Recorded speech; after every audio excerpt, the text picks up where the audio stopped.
రావణాసురుని అమ్మగారు శివుణ్ణి పూజించడం ఇంద్రుడికి నచ్చదు. దానికి ఆవిడ పూజను ఆటంకం కలిగిస్తాడు ఇంద్రుడు.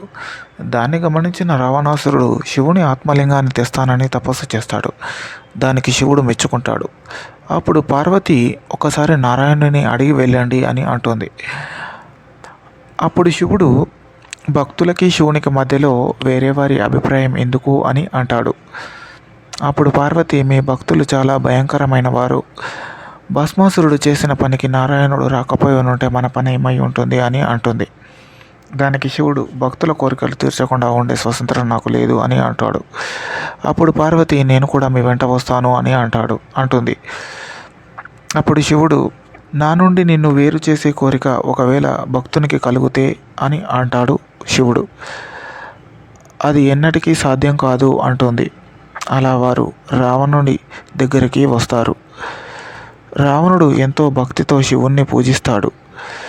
అది గమనించి వచ్చిన నారాయణుడు రావణుడి మదిలోకి కామ కోరికలను పంపిస్తాడు.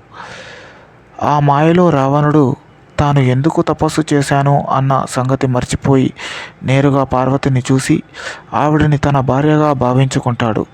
చివరికి పార్వతిని తన కిమ్మని శివుణ్ణి అడుగుతాడు రావణుడు.